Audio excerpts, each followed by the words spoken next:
What is up, gang? Today we're going to be teaching you guys everything that you need to know about the Dark Ranger Beast Mastery Hunter in Season 3.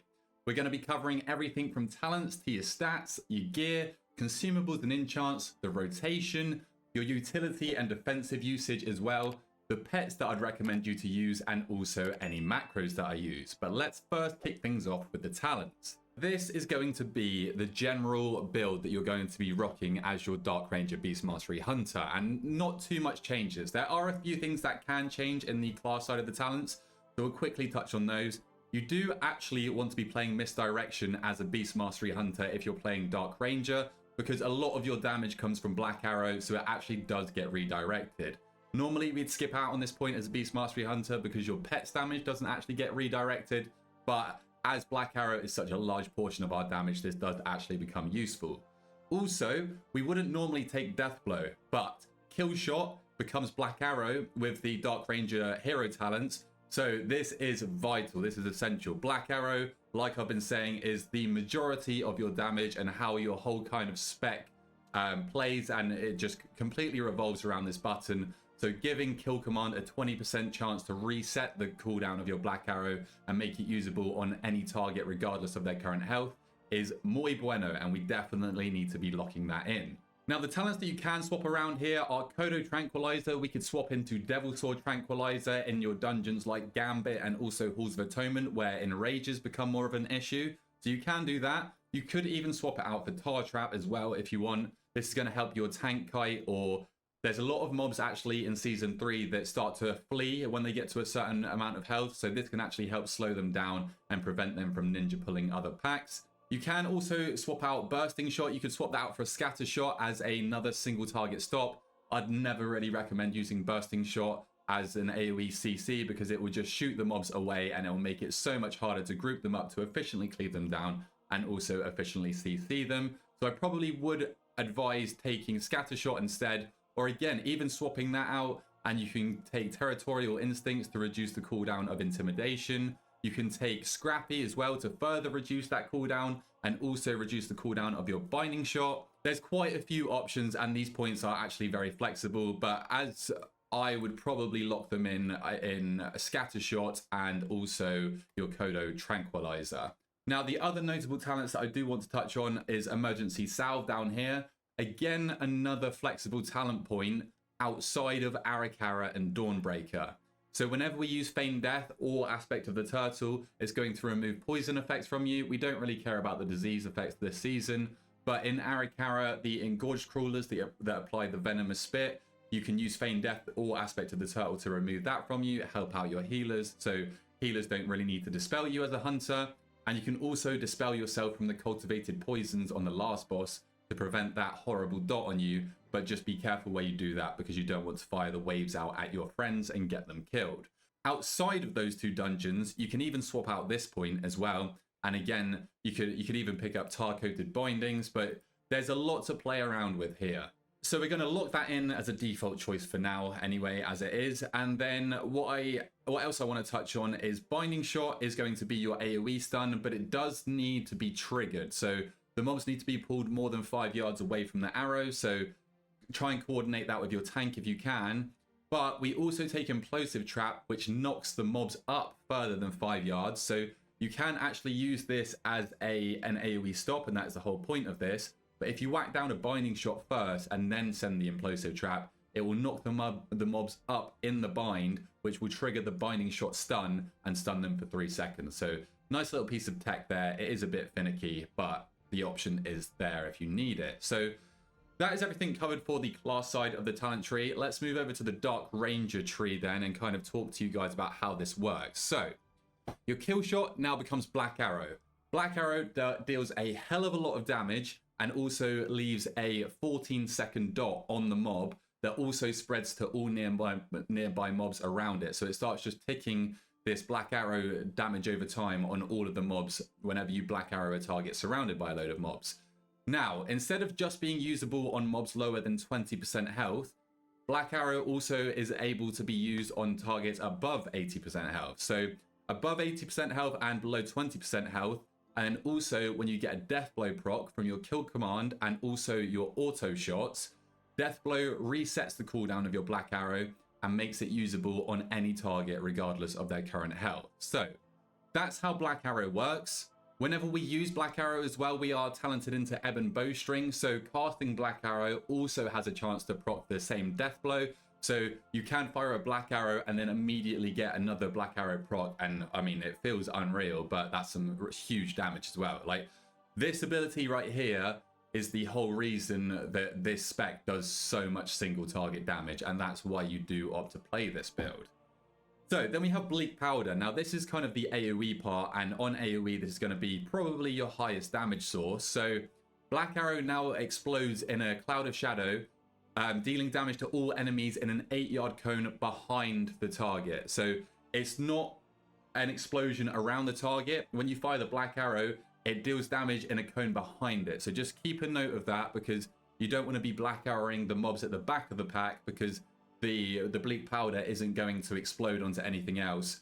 It's just going to do no damage. So if you hit a target at the start of the pack or at the front of the pack with the Black Arrow, and all of those targets are behind it, is going to hit them with Bleak Powder, that's going to do a hell of a lot of AoE damage. But also, if your Bleak Powder damages more than 2 targets, it's going to grant you Beast Cleave. So now in AoE, your Black Arrow basically becomes your multi-shot, and you don't really need to press multi-shot all that much. We do still need to press it sometimes, because you're not going to get lucky enough with Death Blow procs, and you're basically not going to be able to Black Arrow at some points in AoE. But if you're getting lucky with procs, then your Black Arrow is going to grant you Beast Cleave in AoE as well, as long as your Bleak Powder damages more than 2 targets. So again, just make sure you're Black Arrowing the mob at the front, so the Bleak Powder hits the rest of the mobs. And like I mentioned earlier, I mean, it kind of happens passively, but Bleak Powder also makes it so that it spreads the damage over time effect from your Black Arrow. So you fire the Black Arrow into the target, the Bleak Powder is going to explode on the targets behind it, and also spread the Black Arrow dot onto the rest of the targets. And then the final thing to talk about is Withering Fire. So when you press your main cooldown, which is Call of the Wild, which is a 1-minute cooldown because of the tier set, you are granted Withering Fire, which is going to fire additional Black Arrows at other targets, but it's also going to grant you Death Blow every 4 seconds. So consistently through your Call of the Wild cooldown, you're going to get a guaranteed reset on your Black Arrow to be able to fire more off, and then throughout the rest of your rotation as well, you're going to be constantly resetting your Black Arrow. So it is just like, honestly, it looks unreal. I don't think it's the same for MM, but when you're playing Beast Mastery Dark Ranger, the amount of Black Arrows that you just, like, you are literally a machine gun of Black Arrows. It looks so sick. So that's everything kind of damage related for the Dark Ranger Beast Mastery Hunter. Now I want to talk about this defensive, because Hunter is already tanky. I don't know, I think people are just kind of behind and they still think that Hunter isn't all that tanky still, but that's not the case anymore. Hunter is very tanky, but Dark Ranger Hunter is even more tanky. So whenever you Exhilaration, which is your 30% heal on around a 1-minute cooldown, you gain Survival of the Fittest, which is going to reduce damage you take by 30% for 6 seconds. So that's huge. But then also it works in vice versa as well. So your Survival of the Fittest is also going to heal you for 15% of your max health, and also heal you over time after that as well, whenever you press Survival of the Fittest. So a huge defensive node here, and honestly, like, you feel the difference when you start playing Pack Leader or you start playing Sentinel on MM. You feel how much, I mean, I want to say how much squishier you are, but like when you're playing Dark Ranger, you can feel how much more tanky you are. It is crazy. So let's move over to the Beast Mastery side of things then. So we'll start down the middle, and we've got multi-shot. Like I said, you don't really actually press multi-shot all that much, because Black Arrow in AoE also grants you Beast Cleave thanks to Umbral Reach. But multi-shot is going to activate your Beast Cleave, which is just going to cause your pets to cleave on all the mobs around them at 80% effectiveness. And also with Kill Cleave, it means that if you've got your Beast Cleave up, then your Kill Command is also going to deal AoE damage. So that is kind of like your bread and butter for your AoE. Then we'll talk about the new Dire Beast rework. So Dire Beast got some massive changes coming into this season. So instead of being an active button press, it is now purely passive. And Dire Beasts are now spawned from either your kill commands. Kill command has a 20% chance to grant a Dire Beast summon. but also your bleed effects have a 4% chance of attracting a dire beast for 8 seconds. So the different bleeds that can proc this then, we have laceration. So whenever your pet's attacks critically strike, they bleed for 6 seconds. So purely passive, and we like a lot of crit anyway, so this is going to just naturally occur, and that's going to spawn dire beasts. We also have barb shot. So barb shot is a natural part of our rotation, and it's just going to apply a bleed for 14 seconds. And what you want to do with your barb shot is spread out your barb shots. This is going to deal extra damage itself, but also that means that we have more bleeds out, which means that we have more dire beasts, or more of a chance to spawn dire beasts, right? We then have bloodshed as well, which is a 1-minute cooldown, and it's been slightly reworked as well. This is just now a massive bleed over 12 seconds, but it has an even higher chance to spawn a dire beast. So when you've got this rolling, you'll notice definitely a big increase in the amount of dire beasts that you're spawning.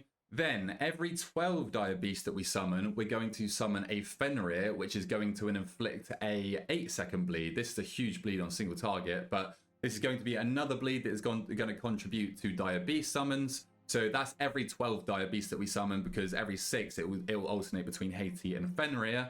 And so that is everything that generates you a chance of proccing a dire beast. Whenever you proc these dire beasts as well, they gain beast cleave when they are summoned for 8 seconds. So that contributes to a large portion of your overall AoE damage as well. And then they're also just going to deal much more damage, last longer. And then with the new Wild Speaker talent as well, they actually obey your kill command. So this is going to be a huge gain on single target, but also with your kill cleave talent as well, it means that they're going to be dealing extra AoE damage whenever you have your beast cleave up as well. And then it basically means that your Bestial Wrath now affects your dire beast as well, and also increases their damage. So that is everything dire beast related, and we quickly touched on Bestial Wrath there, which is one of your main cooldowns. And with Dark Ranger, we kind of treat this as a 1-minute cooldown. You are going to get a lot of cooldown reduction from your Barbed Wrath here. Whenever we're barb shotting, core part of our rotation, it's going to reduce the cooldown of our Bestial Wrath by 12 seconds. But we do want to pair up our Bestial Wrath with our Call of the Wild cooldown, which is our main cooldown, and this is on a 1-minute cooldown thanks to our tier set. So we can hold Bestial Wrath up to 30 seconds to make sure that it aligns with this. This is going to make it so that your cooldown reduction or cooldown on your barb shot and your kill command are greatly reduced. It's going to spawn a load more pets for you. And then also with the Bloody Frenzy talent, it's going to grant you Beast Cleave for the whole duration, so you don't need to worry about multi-shotting. And also it's going to make it so that your pets stomp a hell of a lot more and deal even more AoE damage. And then the final thing that I want to touch on is the Master Handler talent. So each time Barb Shot deals damage, so again, it's imperative that we must be spreading our Barb Shots. One, to get more dire beast summons because we got more bleeds going out, but also because of Master Handler, every time Barb Shot ticks and deals damage, it's going to reduce the cooldown of your kill command by 0.5 seconds. Extra damage there, extra AoE damage as well. But also remember that kill command is going to give us a 20% chance to reset the cooldown of our Black Arrow, which is the biggest source of damage throughout our whole rotation. So that is everything covered for the talent. So let's lock those in then. And this is kind of the general build that I'd recommend you run, and you don't really swap anything out apart from some quality of life or utility points in the class tree. Let's move over to stats then. So for Beast Mastery in general, weapon DPS is going to be your best stat by a mile, because this directly translates into your pet's damage. And if you're lucky enough, like myself, then you just loot a myth track weapon in the vault. It's as simple as that. After this, for our secondary stats, haste is definitely going to be our most important secondary stat that we need to get our hands on, followed closely by critical strike. BM scales very nicely with critical strike. It's got a whole load of synergies with a load of talents and passives. And then after that, because so much of our damage actually comes from ourselves with our Black Arrow, we actually want to go for versatility over mastery. So Verse is just going to be a flat damage increase, but also it's going to grant you some extra tankiness. And then mastery comes in as our worst secondary stat, because it's going to just increase the damage of your pets. It does increase the damage of your shots and traps as well, but versatility is just more impactful of a secondary stat for us. So it goes haste, crit, verse, mastery. So because we value haste on our Reshi wraps, we want to go with a pure chronomantic fiber because that's going to grant us extra haste from that. And then quickly, while we're talking about like gear and stats, I'll cover the delve belt. Now ignore the fact that mine is 691. I just haven't done my delves yet. But with the delve belt, you want to actually enchant it with static charge. We value versatility a lot as a Dark Ranger BM hunter, and it's going to grant you extra damage regardless anyway. Like, you play this for pack leader too, and it's also going to increase your tankiness. So make sure that you're rocking with the static charge enchant on your belt, and you're going to rock with your belt until 11.2.5, and then you'll likely replace that afterwards with maybe a crafted belt or a nicely statted belt. Let's talk about enchants then. So on your weapon, you'll go with the Storm Rider's Fury. On your cloak, you'll go with the Chant of Winged Grace. On your chest piece, you'll go with Crystalline Radiance for some main stat. And on your legs, you'll go for some main stat with the Stormbound Armor Kit as well. On your braces, you'll go for the Chant of Avoidance. On your boots, you'll go with Defender's March. And then on your rings, you'll enchant them both with some Radiant Haste. Then for consumables, you'll go with the Flask of Alchemical Chaos as your flask. DPS potion is going to be the Tempered Potion, and your healing potion is going to be the new Invigorating Healing Potion. If you can afford a rune, if you're rich, then you can go for the Ethereal Augment rune. Your weapon buff will be the Algari Mana Oil. For your food, you'll go with Beladar's Bounty. And then for your gems, you'll go with one Culminating Blasphemite. Then you'll want one of each gem type to max out the crit effect from that. And then you'll fill the rest of your gems with the Deadly Emerald. Now let's talk about crafting. So this is going to depend on how lucky you are. And if you're lucky like me and you do get a Myth Track weapon in your vault early on, or if you get the Myth Track weapon from Lumathar, the second boss of the raid if you're raiding Mythic, then your long-term bis for your Dark Ranger Beast Mastery Hunter is going to be 2 off pieces of gear with the Dawn Thread Lining embellishment on it. So ideally, this will be the braces and also your gloves. But if you're unlucky like me, then I got Myth Track tier gloves in my vault, which I will eventually replace probably with a Dawn Thread Lining crafted piece. But if you do have your gloves as a tier set slot because maybe you haven't looted legs yet, or you just got a Myth Track piece like I do, then what you can do is you could either craft the other off piece as your feet if you don't have the raid boots. The raid boots are your bis, so you do eventually want those. Or you can craft like another off piece like the legs and put a Dawn Thread Lining embellishment on that. Or when it comes around to 11.2.5 and the belt gets nerfed, then you'll probably just whack your other crafted off piece as the belt. Again, your long-term bis is going to be 2 crafted pieces with the Dawn Thread Lining embellishments, but a very, very potent and powerful short-term craft, if you don't have a Myth Track weapon, is going to be just craft the weapon with the Dark Moon Sigil Ascension embellishment on it, because that weapon DPS is our biggest stat. So getting that massive power boost off the rip, I mean, it's pretty difficult to get a Myth Track weapon, right, unless you're raiding Mythic, and even then. So in the short term, if you don't get access to a Myth Track weapon, then you'll craft the Power X2 with the Ascension embellishment on it. Let's talk about your trinkets then. So because you actually do have a bigger impactful cooldown as Dark Ranger, you do probably want to use an on-use trinket as a Dark Ranger. So your best option by a mile is the Unyielding Nether Prism as your on-use trinket. Now what you want to do with this is probably you're going to use it on every other Call of the Wild. Now you never want to let it overcap on 18 stacks, but you also want to get the biggest power boost with your most impactful Call of the Wilds, right? So what you can do is hold this for every other Call of the Wild and pair that up. If you don't get access to this though, you can use the Araz Ritual Forge and just macro this into your Call of the Wild, and you'll use it with every other one because it's a 2-minute cooldown.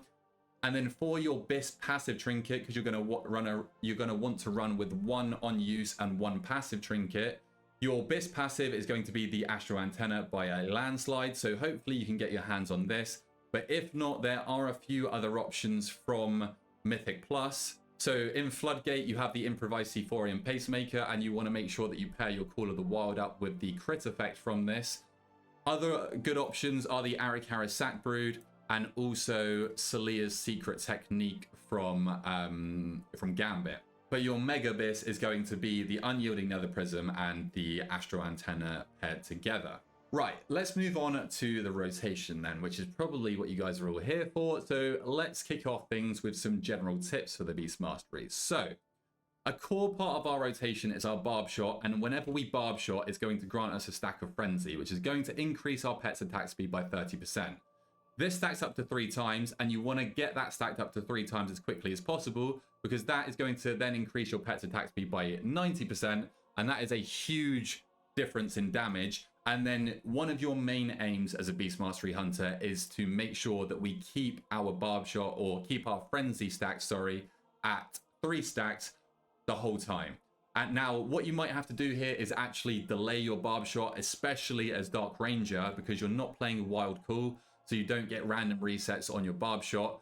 So what you're going to need to do is sometimes you're going to have 3 stacks of frenzy rolling, and you're going to have a barb shot active and maybe nothing else to press, but you just need to hold off on that barb shot to make sure that you can continuously keep up your frenzy at 3 stacks. If you do drop off of 3 stacks, you're going to lose a hell of a lot of damage. This translates to AoE damage as well, because Beast Cleave is just your pet's melee's attack, it's hitting everything else.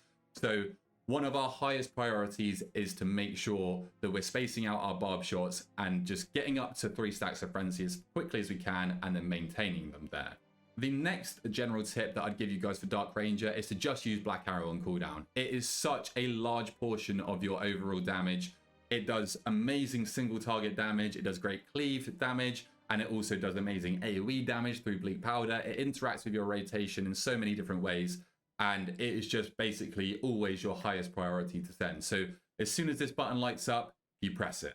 This also ties me into my next general tip as well, because on AoE, if you're sending your Black Arrow as your highest priority always, it's also going to grant you Beast Cleave whenever you're in an AoE setting. As long as your Bleak Powder hits more than 2 targets, as you can see here, it's generating you Beast Cleave. And in AoE, my next general tip is that you just always need to be maintaining your Beast Cleave. Now, it's not super imperative or a massive loss if you do lose your Beast Cleave for like a second when you're playing Dark Ranger, because you have other priorities. If you got your Black Arrow up, I mean, that's going to grant you Beast Cleave anyway. But as a good BM Hunter, you should never drop your Beast Cleave in AoE. Like, it's a simple enough spec that you should be able to play around that. And if you're just firing off your Black Arrows anyway, then you're going to be maintaining your Beast Cleave in AoE. Now, after these 2 priorities, my next tip for you guys would be to try and never overcap on Kill Command or Barb Shot. As Dark Ranger, you're likely not really going to overcap on Barb Shot because you're not getting as many resets as you would with Pack Leader. But Kill Command, especially with the Master Handler, is likely to sometimes get close to overcapping. So just make sure that you're always consciously keeping these from overcapping, because you're going to be losing out on damage from that. You're going to be losing out on Bestial Wrath, cooldown reduction, etc, etc. So just make sure that you're sending these. And I mean, they're a core part of your rotation anyway. And as we know, there's not a whole lot to press for this spec. So you'll naturally probably be keeping them off of overcapping anyway. And then my final general tip is to basically just treat Bestial Wrath as a 1-minute cooldown. So as you can see, it's a 1.5 minute cooldown, but with your Barbed Wrath, it's going to get reduced in cooldown by your Barb Shot by 12 seconds every time you press it. So it is actually going to come back quicker than your Call of the Wild, but you always want to pair your Bestial Wrath with your Call of the Wild. So you can hold your Bestial Wrath up to 30 seconds to pair it with your next Call of the Wild. But as a general tip, just send them together, and you can kind of treat Bestial Wrath as a 1-minute cooldown. So that is all of the general tips that I've covered for the Dark Ranger. Now let's move over to some more advanced tips. Now there's not actually a whole lot, but let's cover some of the few. My first general tip, which we did already cover in the talents, is to spread your barb shots. Now, spreading your barb shots is going to apply more bleed, so that's just going to deal more damage by itself anyway. Don't underestimate the amount of damage that barb shot actually does.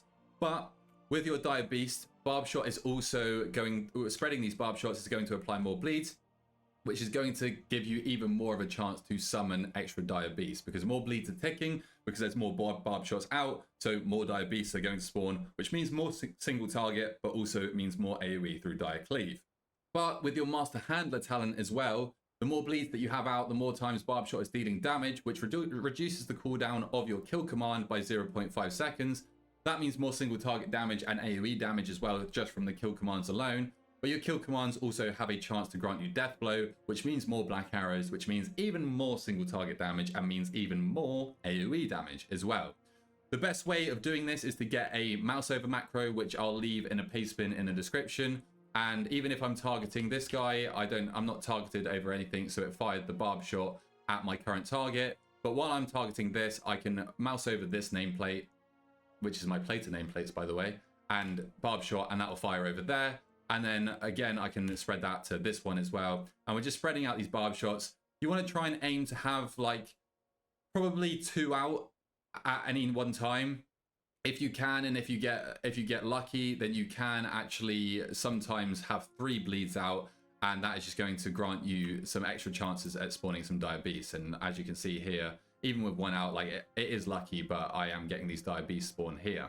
So my next advanced tip is for AoE. So we have bleak powder. So whenever we black arrow a target, it's going to explode in a bleak powder in a cone behind the target. And I think that's what some people probably skip over or don't realize. If I shoot this target in the middle, it's not going to hit these other targets with the bleak powder because it doesn't explode like outwards from it. It explodes behind it. So you don't want to be black arrowing the target at the back, because there's no targets behind it in the 8-yard cone, I think it is, behind the target. So you want to try and black arrow the targets at the front of the pack to make sure that you're hitting all of the other targets with your bleak powder.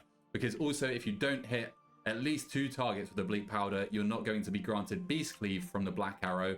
So then you have to multi-shot more, and you're just going to lose out on a whole load of damage. So I'll try and show this to you guys. Because also the bleak powder is also going to spread the periodic effect from your black arrow. So if I shoot that there, I mean, it did actually give me beast cleave, but just as a more reliable rule, if you black arrow the target at the front of the pack, then you're going to hit all the other targets with a bleak powder.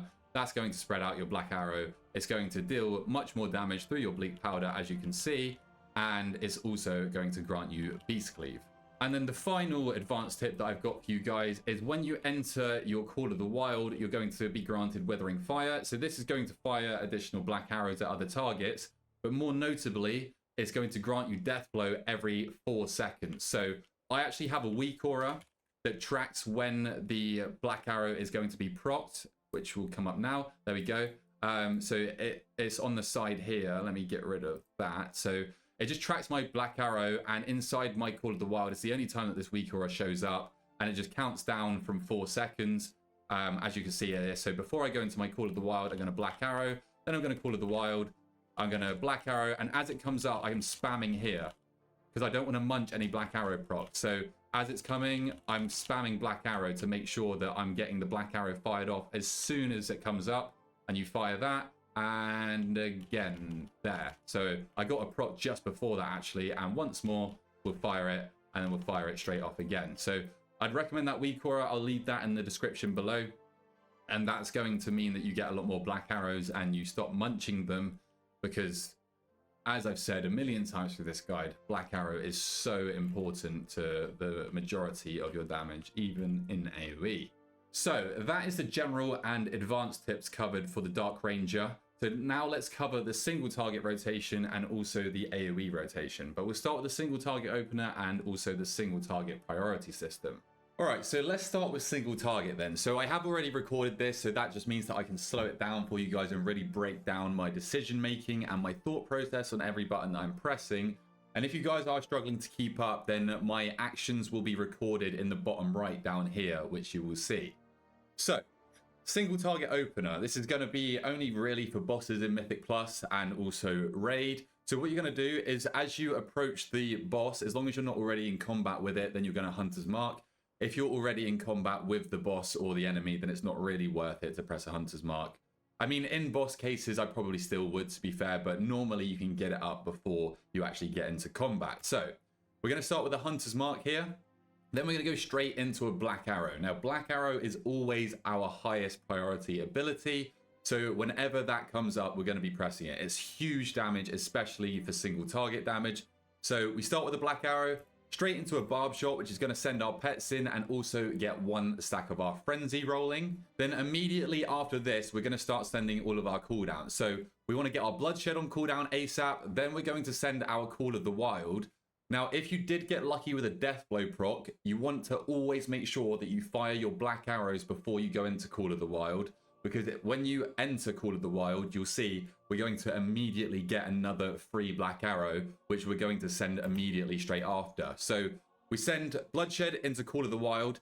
Here is also where you'd use any potions and also your trinkets, and then we proc a black arrow straight away. So before we get into our Bestial Wrath here, we're actually going to send our black arrow first, because black arrow is just top priority when it comes to Dark Ranger.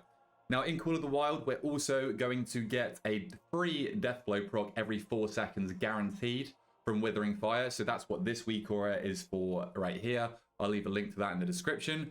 But this is basically just going to count down how long until our next free death blow. So as it's approaching 0 seconds, we're going to start spamming it as to not munch any of our black arrows. So black arrow straight into a Bestial Wrath. Then we're going to go with another barb shot to increase our stacks of frenzy.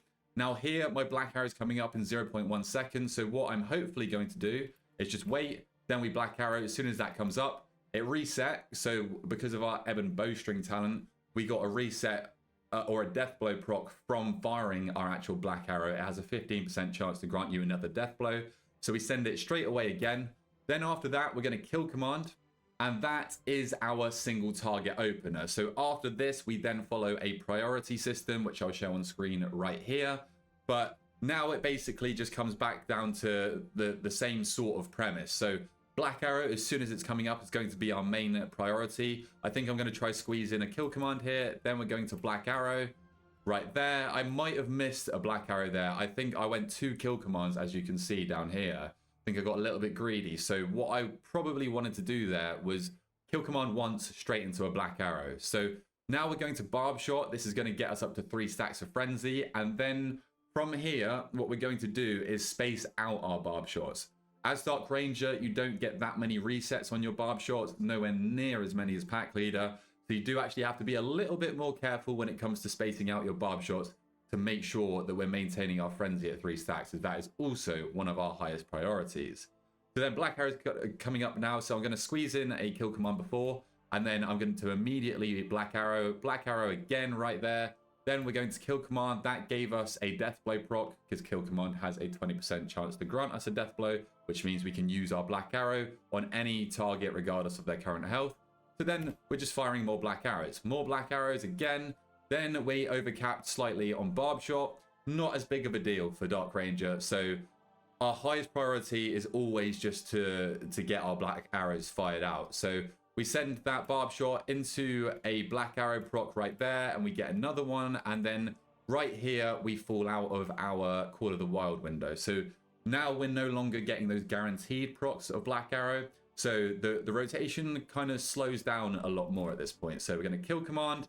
And then outside of this, it's basically just keeping kill command and barb shot from overcapping, filling and weaving with your Cobra shot, using black arrow whenever it comes up, and honestly just treating Bestial Wrath like a 1-minute cooldown. As you can see here, we're going to start getting our Bestial Wrath back before our Call of the Wild, but we can actually hold our Bestial Wrath for up to 30 seconds to make sure that we pair it with our next Call of the Wild, because we always want to send those two together.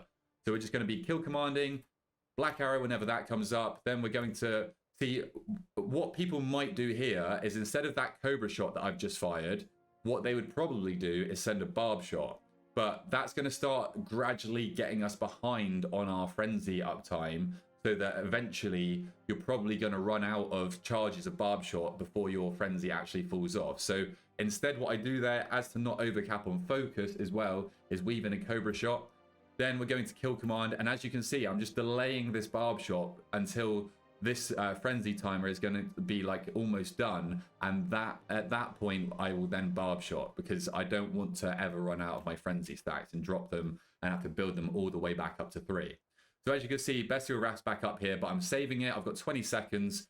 I wish it wasn't the case. I wish we could just send Bestial Wrath on cooldown, but you obviously want to pair them for the biggest damage amp, and then we're just firing our black arrows. It's a very simple rotation. Fire your black arrows. That's always your highest priority. You don't have to worry about spreading them, but we'll talk about that in AoE.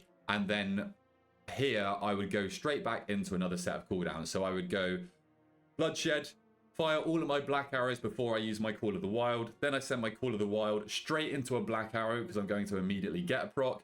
And then I'll go into my Bestial Wrath, and then I'll just continue with that same priority system. But I think I stop around here and don't actually go straight back in. So that is the single target opener and also rotation and priority system. So let's now move over to the AoE opener and priority system. So same sort of premise here as single target. Remember that your Hunter's Mark has a 60-yard range and all of your other abilities have like a 40-yard range, right? So as you're approaching a pack, if you can do it in downtime, Hunter's Mark your priority target. It's going to be very, very minimal DPS gains, but if you can, then do that. If you're already fighting the pack, just continue with your damage rotation and don't worry about it.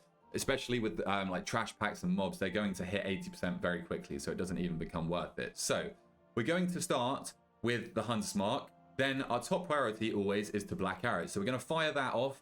That's going to apply to other mobs and also grant us Beast Cleave, because Bleak Powder has hit more than 2 targets, which is going to grant us Beast Cleave. So in AoE, you can actually use your Black Arrow, and ideally you use your Black Arrow as your multi-shot, and instead of your multi-shot, right? Multi-shot you only ever use if you don't get lucky with Black Arrow procs.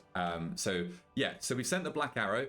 Now we're going to spread out 2 barb shots. We want to spread out these barb shots so that we have more bleeds ticking, which is more damage. It also means that we've got more barb shot is dealing damage more often because of the bleeds ticking. So we're going to get more Master Handler value, which means that your kill command is being reduced in cooldown. And most importantly, more bleeds equals more dire beast spawning. And that is a huge part of your overall damage. So after we spread out these 2 barb shots, we're then going to use another Black Arrow because we got a proc of it. And then we're going to go into a Bloodshed. And same thing as single target here. So we send our cooldown as soon as we can. We're using Black Arrow whenever it comes up. Even in this opener, it's pretty fluid because if you get Black Arrow procs, that immediately becomes your highest priority. So we're sending our Bloodshed. If we got another Deathblow proc here, we would send a Black Arrow, but we don't. So we're going to go into a Call of the Wild. And as soon as we've done that, it's going to grant us a Deathblow proc. And we're going to fire our Black Arrow immediately. Always highest priority, even before we get into Bestial Wrath. So we're going to send that. Then we're going to go into Bestial Wrath. Then after this, we're going to Barb Shot to get our 3 stacks of Frenzy. And then immediately after, hopefully we're going to Black Arrow. Because as you can see, I've got a weak aura here that is counting every 4 seconds inside my Call of the Wild window. Because every 4 seconds, I'm guaranteed a Deathblow proc. And I want to fire that Black Arrow as soon as I can, as to not munch any Black Arrows. So we Frenzy, we Barb Shot. Looks like I go for a kill command here, so you can learn from my mistake there. I should have just sent the Black Arrow. Then we're going to Black Arrow straight away. Then we're going to kill command. Black Arrow's coming up, so we're going to start spamming that, hopefully. Yep, that's what we did. We got another proc, so we send another Black Arrow. And then from this point onwards, it's just the same priority system as keeping kill command and Barb Shot from overcapping, firing Black Arrow whenever we get that proc, maintaining Beast Cleave, which is done through our Black Arrows. But if we don't get lucky with our Black Arrow procs outside of our Call of the Wild window, then we will actually start filling with a multi-shot. Only to proc Beast Cleave though. Your actual filler would be your Cobra Shot, because you don't actually need to get any extra damage from the multi-shot. So we're going to be kill commanding. Black Arrow's coming up, so we're going to send that immediately right there. We didn't get an Ebon Bowstring proc, which means that you have a 15% chance to get a death blow whenever you use your Black Arrow. So we're going to instead fill here with a Barb Shot, maintain those 3 stacks of Frenzy, also makes all of our Pet Stomp, and remember that we want to spread out these Barb Shots. Because you don't have Wild Call and you don't get a lot of Barb Shot resets, it's only really feasible that you can actually maintain 2 Barb Shots at any one time.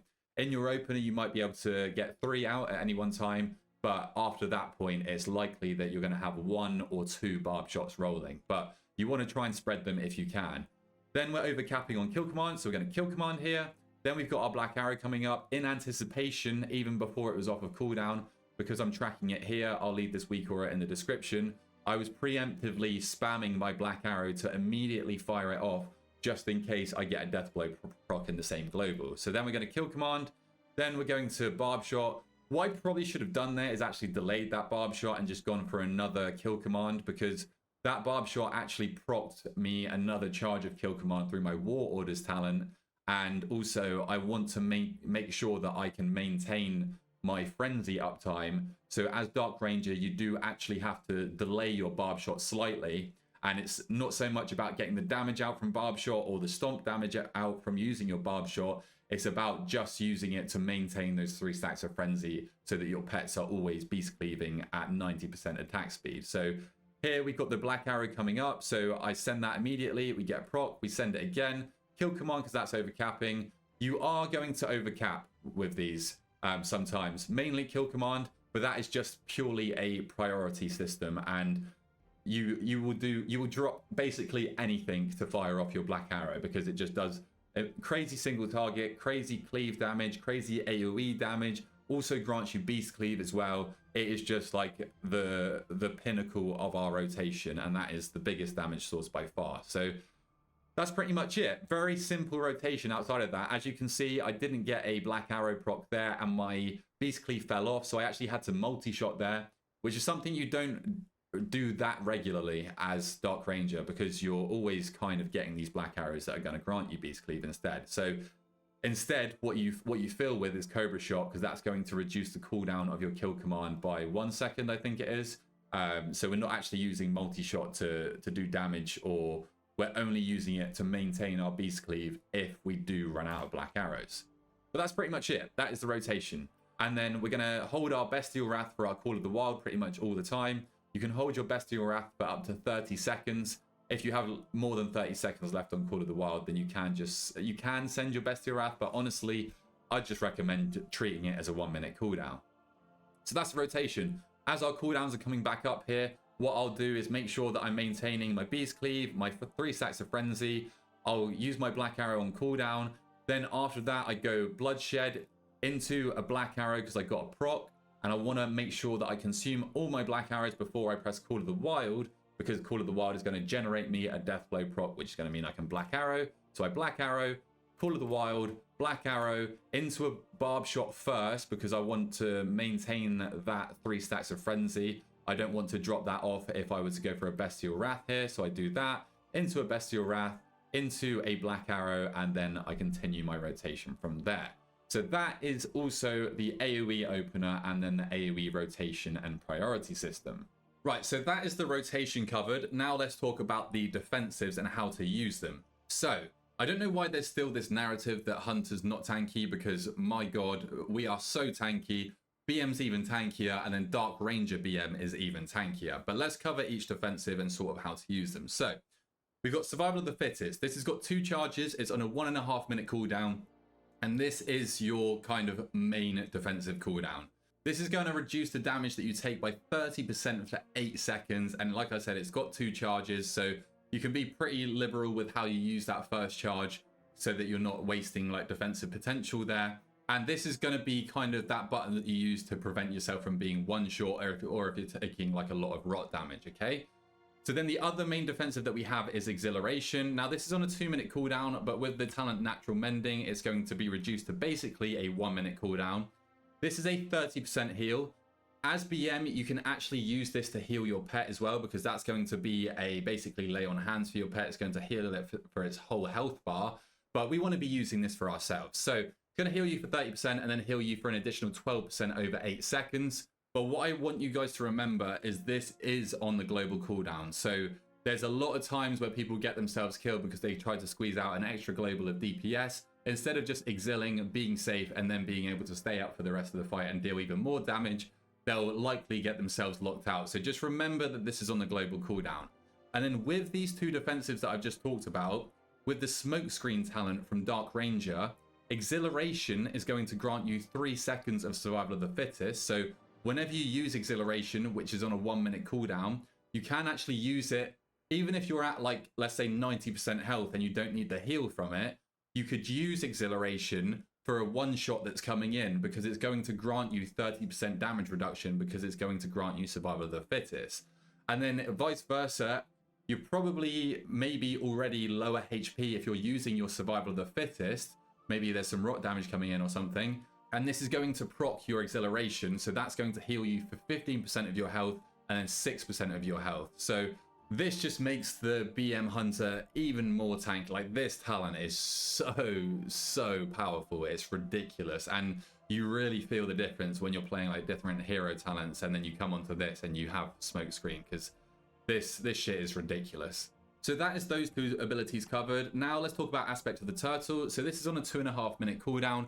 It's basically a pseudo immunity that will deflect all damage, but it's quite inconsistent. Sometimes there are random abilities that will still hit you through this, and if you've already got, like, let's say a dot applied to you, the dot is still going to do damage to you. However, this is also a 30% damage reduction, so that dot that is still applied to you and still dealing damage to you will actually deal 30% less damage to you for the duration. Also, while you're in this, you can't actually attack, so do note that, but this is super useful for one-shots that are coming in, and also being able to soak things by yourself. More specifically, that works for raid, but there are some things that you can use it for. So this is kind of like one of your bigger cooldowns. Obviously, it's on a much longer cooldown as well. But yeah, just try and get clued up on what actually works. Like, for example, in Priory of the Sacred Flame, on the second boss, you can't actually soak the Sacrificial Pyre with this. You would think that you would be able to, because it is basically an immunity and it wouldn't apply the dot to you and deal damage to you, but it still applies the dot. It doesn't actually work like that. It is going to reduce the damage from it, but yeah, when we're a lot of the times not using it for the damage reduction, we're using it to deflect the incoming attack. So that's Aspect of the Turtle. We have Fortitude of the Bear if you're playing with Tenacity pets, which for the most part I'd recommend that you play with, but we'll get onto pets later. But another huge cooldown here that you will miss if you're not playing with a Tenacity pet. So this is a 20% heal that also increases your health by 20% for 10 seconds. This is on a 2-minute cooldown, so again, not even that long of a cooldown, but like, there is just so many different defensive cooldowns that you have as a hunter now. It's crazy. You can also use Feign Death on a 30-second cooldown. Now, this is tied to Emergency Salve as well, which removes poisons, which is helpful in your Arrow-Carriers and your Dawnbreakers. But also, if you're targeted by a single target ability, like a pot shot or a lightning bolt or something like that, you can Feign Death. It's not going to stop the cast. It's going to likely be redirected onto somebody else. It will have to recast it. It will stop the cast, but they'll recast it. But then if you're already low HP, or if you've got like 2 or 3 casts on you at the same time and you know you're going to die, just be aware of that, and you can Feign Death. Feign Death early is my recommendation, because Feign Death can be very finicky sometimes and not always reliable. So the earlier you Feign Death, the more likely you're going to know if you're actually still going to be hit by the ability. Then the final defensive that I want to talk about, which is not really a defensive in itself, but it is Disengage. Now, obviously this is more of a movement ability, but it does also clear movement impairing effects from you. So if a dot is applied to you that also has a movement impairing effect bound to it, so it slows you by, let's say, 50% and deals a load of damage over time, what you can do is disengage it, and because it's on the same spell ID, it will remove the snare from you, but in turn that will also remove the dot from you. So there's some little tech for you guys there if you didn't know about that. If you get a dot applied to you, it only works for dots that have a slow on them, but you can actually sometimes remove them. So that is all of the defensives covered for the Beast Mastery Hunter. Now let's talk about your utility and how you would use that. So Intimidation is a single target stun on a 1-minute cooldown, can be reduced in cooldown by Territorial Instincts and also Scrappy, but this is a 40-yard range stun and it stuns it for 5 seconds, so a super nice single target stop there. We have another single target stop in Scatter Shot on a 30-second cooldown that just disorients them for 4 seconds. But as soon as they take damage, which is going to be pretty much instantly, then they're going to come out of the disorient and probably recast the same ability. So just be aware of that. But it's nice for delaying. You also have a pseudo single target stop in Freezing Trap. So if you're accurate with your Freezing Trap, you can actually just trap mobs on their cast. And like I feel like more advanced hunters are more likely to use this. So there's that benefit. Also, if you don't have a mob that's like able to be grouped up, you don't have death grips or anything like that, and they're just kind of like out here and firing, like let's say pot shots like it's a sharpshooter, you can just trap the mob. You're not going to do any efficient damage to it unless you've got like a balanced druid, and even then probably not worth it. So you can just trap the mob because you're not doing damage to it anyway, so you may as well prevent it from doing damage to you and potentially causing a wipe. Then the final thing that you can use Freezing Trap for is to skip mobs. So let's pretend that this mob isn't actually here and we just want to skip this singular mob for like more optimal routing or something like that. As a hunter, you can actually skip with Freezing Trap. So you Freezing Trap the mob, you run up to it and you get in combat first. Then your whole party is going to run through with you. Then on the other side, once you're all at a safe distance, you're going to feign death. You might also want to make your pets feign death as well, just to be on the safe side. That mob is going to completely reset. It's not going to be aggro to the rest of your team now either, or it never was in the first place. And because you've dropped combat with it as well, it will just reset and you can all skip the mobs. So that's the different use cases for Freezing Trap.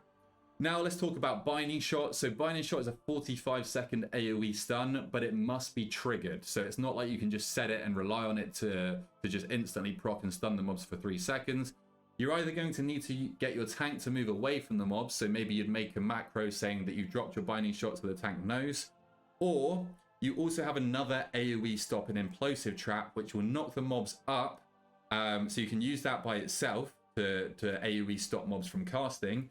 But if you place the Binding Shot first, the Implosive Trap knocks them further than 5 yards up, so it actually triggers the Binding Shot stun. It's a little bit awkward to set up, and it's not like other classes where they can just AoE stop on demand, but you can actually trigger the Binding Shot yourself, so that's super nice. You also have Tranquilizing Shot, so this is going to remove an Enrage effect and also a magic effect. It can remove multiple magic effects, and you can even reduce the cooldown so that you can remove Enrage effects even quicker. So that's another piece of utility, and it also generates you a little bit of focus. You have your kick on a 22-second cooldown. That's obviously going to be a ranged kick as well. You have Misdirect, which can actually be useful as BM now because you actually do a lot more of your own damage, which redirects to your tank, which is going to help set up pulls even quicker. You can talent out of Scatter Shot for Bursting Shot, but I really wouldn't recommend it. If you're not going to take Scatter Shot, I would just put the point somewhere else. Bursting Shot can save your group as an AoE stop, but it's going to fire all of the mobs outward and spread them out and make it super awkward to group them back up, efficiently cleave them down, and efficiently crowd control them further. So I really don't recommend using this. The only time that I recommend using it is for Pack Leader BM. Then also we have Hunter's Mark, which you're only really going to use on bosses, but that's going to increase the damage that you deal to targets above 80% health by 5%. So as you're approaching bosses, you can Hunter's Mark just for some extra damage. Also, it has a 60-yard range, so I obviously can't use any abilities over here, but as I'm approaching the pack, if I want to be super optimal, I can Hunter's Mark as I run over, then I can get in range and start damaging. And ideally, you'd obviously do that on a priority target. But if you're already engaged with the pack, then it's really not worth it to apply a Hunter's Mark. You just want to get your damage rolling instead. Then the final piece of utility, which also brings me on to the pet section of this video, is your Bloodlust. So you do actually bring a Bloodlust as a hunter, but you do actually have to use a Ferocity pet to do that. So with this, I would, for the most part, only recommend that you use a Tenacity pet, and ideally you have another Lust class in your group, because you get extra max health from this, and you also get this very potent defensive cooldown in Fortitude of the Bear. However, if you do need to Bloodlust, quickly swap out before the boss fight that you need to Bloodlust or the pack fight that you need to Bloodlust, and summon your Ferocity pet. You don't get any leech from your pet's attack, so when they're doing damage, they're going to be leeching the healing to themselves. You're only going to get the leech benefit from like your Black Arrow and your Barb Shot, so you don't really benefit from that in any way. So you're literally just using this to be able to use your Bloodlust. Don't bother dismissing in combat, like you should for the most part be fine, unless you know, like maybe in a high key, unless you know that you need that extra defensive from Fortitude of the Bear, then you can probably just get away with dismissing the pet after the fight so that you don't lose heaps of damage there. But yeah, like I said, for the most part, you're going to rock with a Tenacity pet. The best pets for you to run with are an Akiri pet. They have a passive 30% movement speed buff, so that is just going to help them close the gaps quicker and start their DPS even quicker. You can also use Stonehounds. they have an ability called Eternal Guardian, I think, which is on an 8-minute cooldown, which instantly revives the pet. So if you're prone to getting a bit hasty with your damage and your tank hasn't got aggro yet fully, and your pets actually end up dying, then this can be considered a DPS increase, because hopefully it wouldn't happen more than every 8 minutes, and you'd be able to instantly res your pet instead of having to go through the 2.5-second cast of doing absolutely nothing. You can just get the pet straight back in the fight and start dealing damage straight away. So those are the two that I'd recommend. Outside of that, all pets damage is normalized, and it's not going to be, even the 30% movement speed is not going to be a noticeable difference really. So you can also just rock with some cool looking pets like Loch Nahak right here. So that is everything covered with pets. Now we can talk about the macros that I use. So let's go over those. So I have an MD macro that I just replace with the tank's name. I just click on their portrait, right click it, and click copy character name and paste that in there. There's also some weak auras out there that can do that for you. I have a mouse over macro for my kill shot or my black arrow, which you actually don't really need anymore, because black arrow just spreads to all of the other mobs. I used to do this to spread out the damage over time effect, but that passively spreads now anyway, so you can just fire black arrows into your priority target for extra priority damage. Here I have a Call of the Wild macro, which also uses my on-use trinket if it's in the 13 slot. This is the 13 slot, this is the 14 slot, so wherever your on-use trinket is, you can just pair it or just type it in here, and that will pair your on-use, your Unyielding Nether Prism, or your Araz Ritual Forge with every Call of the Wild. Then I have the mouse over macro that I was talking about earlier for barb shot. So if I'm targeting this mob, I can barb shot that without having my mouse over anything else, and it will fire at my current target. But if I'm still targeting this mob and I want to barb shot this target up here, I can do that and it will barb shot, and I can still just kill command this main target here. So super useful. We want to be spreading out our barb shots, so definitely recommend that macro. All of these macros will be linked in the description below. Then I have some @cursor macros. So instead of the green swirly coming up when I would normally press a binding shot or a freezing trap or a tar trap or a flare, it just goes wherever my cursor is already pre-placed. I already know where my cursor is for the most part. So if I want to trap this mob over here, I can just pre-place my cursor, press my freezing trap keybind, and then fire it away without the green swirly coming up, because it just feels awkward and sometimes that messes up my movement. Then I have some other important macros, which is a very, very small DPS gain, is to tie your pet's basic attack to your main abilities. So your main damaging and core rotational abilities. So I have this for Cobra Shot, I have this for Multi-Shot, and I also have this for Kill Command. I used to have it for Barb Shot, but I don't have that anymore, because if I want to spread my Barb Shots to other targets that aren't necessarily near or in optimal positioning, then I don't want my pets to dash over there and run over there and then lose out on like other potential AoE cleave. I just want a barb shot to get the extra bleed so that I can spawn more diabetes. So instead I do it with Kill Command, I do it with Multi-Shot, and I do it with Cobra Shot as well. Your pets have a very slight delay on their basic attacks, which I think is just due to their like focus regen or something like that. So you can actually force them to use it like very slightly earlier and then get a very, very minimal DPS gain out of that. So that's just a little piece of tech there. And then I have @focus macros for all of my single target CC. So if I'm damaging this mob here and I want to CC this mob while I'm still damaging this mob, I'll click on this mob, put it on my focus by scrolling down, because I have an @focus or a /focus macro here, which I've bound to mouse wheel down, as you can see over here. So I just scroll down, that puts it on my focus, then I can start damaging this target right here, and then I want to intimidation, I want to stun this mob while I'm still attacking this mob, so I click Control-2 and it will stun that mob while I'm still able to kill command this main mob. And the same goes for kicking, same goes for scatter shot as well, and all those other abilities. So I think that's pretty much it for macros as well. I've got a feign death macro that also makes my pets play dead at the same time, but I would probably just recommend having a separate keybind for your pets to play dead, so that you can manually track this and keep on top of that instead. So that is all the macros as well. So that is everything. Hopefully you guys learned a few things for the Dark Ranger Beast Mastery Hunter. Hopefully this helped you or a friend out. And if it did, I would really appreciate a like and a subscription to the channel. Leave a comment on what guide you'd want to see next or how this guide helped you. And until next time, I'll catch you guys later.